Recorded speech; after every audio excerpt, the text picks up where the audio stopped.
banyak untuk menyediakan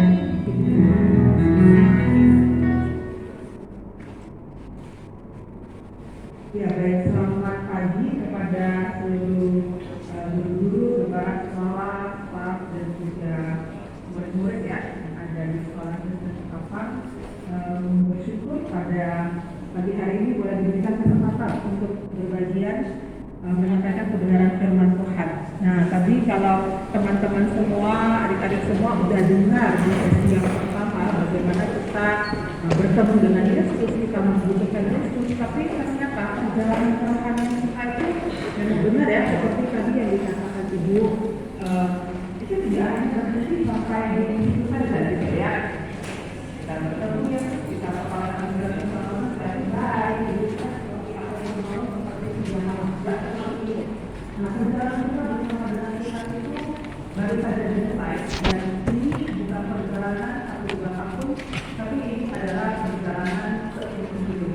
Jadi yuk kita semua kita benar-benar hari ini siapkan hati untuk masuk dalam sesi yang kedua ini. Kita berdoa, kita memohon bimbingan Roh Kudus untuk menolong kita supaya kita mau bersedia bertumbuh di dalam Tuhan dan bersama dengan Tuhan. Hari ini saya undang kita sebelum mendengarkan kebenaran firman Tuhan, kita berdoa terlebih dahulu. Mari kita berdoa. Bapa yang di surga, sempurna hati kami, lembutkanlah hati kami supaya menerima kebenaran firman-Mu, dan biarlah hati kami menjadi tanah yang subur dan siap untuk ditabur oleh kebenaran firman Tuhan, dan kami juga adalah orang-orang yang siap untuk dibentuk oleh Tuhan, dan kami bersedia mengambil bagian di dalam perjalanan bertumbuh sebagai murid-murid Kristus, sehingga nama Tuhan boleh dipermuliakan. Tolong kami yang boleh mendengar dan juga hamba-Mu yang akan menyampaikan, biarlah seperti yang disampaikan boleh jelas dipahami oleh setiap teman-teman yang ada, setiap murid yang ada juga, dan biarlah boleh menjadi berkat, menjadi bekal bagi pertumbuhan kerohanian kami di sepanjang umur hidup kami. Terima kasih Bapak, kami menyerahkan waktu ini ke dalam tangan-Mu, di dalam nama Tuhan Yesus kami berdoa. Amin. Sebelumnya juga saya sebentar ya.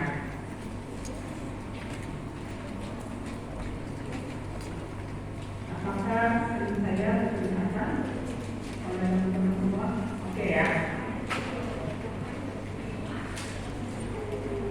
Oke, baik. Nah teman-teman, di Inggris itu ada seorang anak bernama Lily Mayfield. Nah,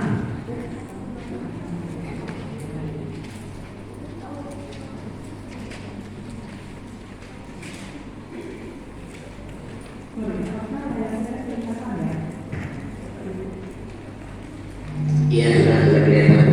iya ya. Oke, di Inggris itu ada seorang anak bernama Lily Mayfield. Nah, dia ini dari sejak lahir ternyata berat badannya itu susah naik dan kepalanya itu juga kecil gitu ya. Nah, bahkan setelah usia 2 tahun itu dia itu masih pakai baju anak-anak bayi usia 9 bulan. Nah, bukan hanya itu teman-teman, dia ini benar-benar itu seperti bayi, padahal usianya udah 2 tahun. Dia belum bisa duduk, dia belum bisa merangkak, apalagi berjalan. Jadi benar-benar seperti bayi yang masih digendong. Nah, akhirnya karena ketidaknormalan ini, akhirnya dia diperiksa, dibawa oleh orang tuanya ke tim dokter, dan ternyata Lily itu didiagnosa menderita satu penyakit langka, kondisi medis yang bernama Cockayne syndrome. Nah, ini adalah satu kelainan pada bayi yang akhirnya menyebabkan proses pertumbuhannya itu menjadi abnormal gitu ya. Walaupun usianya itu bertambah, dia umur 2 tahun, tapi ternyata fisiknya itu nggak bertambah-tambah besar, masih tetap seperti bayi umur 9 bulan. Nah teman-teman, ternyata sindrom yang seperti ini bisa dikatakan tidak hanya terjadi di dunia medis. Nah, tapi gejala-gejala mirip Cockayne syndrome ini ternyata bisa juga terjadi di dalam kehidupan kekristenan kita. Nah, hanya saja beda dengan Cockayne syndrome yang terlihat secara fisik, yang terjadi di dalam kehidupan Kristen itu tidak terlihat secara kasat mata gitu.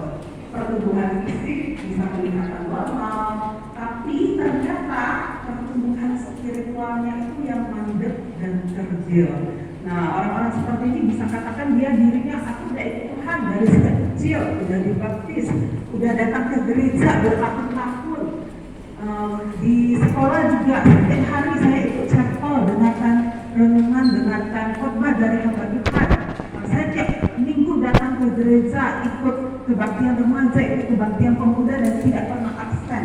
Bahkan bisa jadi saya jadi pengurus atau jadi pemusik, jadi song leader, WL gitu ya di gereja. Nah, bisa jadi orang-orang ini adalah orang-orang yang walaupun kelihatan di luar itu normal, katanya sudah ikut Tuhan, tapi bisa jadi di dalamnya ada pertumbuhan spiritual yang mandek dan kerdil.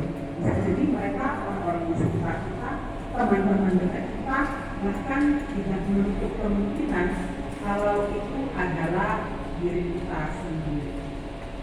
Nah teman-teman, apakah kita sedang mengalami coping syndrome dalam kehidupan kerohanian kita? Apakah selama ini kita ikut Tuhan, tapi sebenarnya tidak pernah benar-benar bertumbuh? Mungkin teman-teman jadi bertanya ya, emang ada tandanya kalau kita bertumbuh atau kita nggak bertumbuh? Terus pertumbuhan itu gimana bisa terjadi? Nah hari ini saya mau coba kita lihat ya, apa yang Tuhan Yesus katakan tentang hal ini di dalam Yohanes 15 ayat 1 sampai 8. Nah kalau teman-teman ada yang ingat, ini adalah tentang pokok anggur yang benar. Yohanes 15 ayat 1 sampai 8. Akulah pokok anggur yang benar dan Bapakulah pemusikannya. Setiap ranting padaku yang tidak berbuah dipotongnya, dan setiap ranting yang berbuah dibersihkannya supaya ia lebih banyak berbuah. Kamu memang sudah bersih karena firman yang telah dikatakan kepadamu. Tinggallah di dalam aku dan aku di dalam kamu.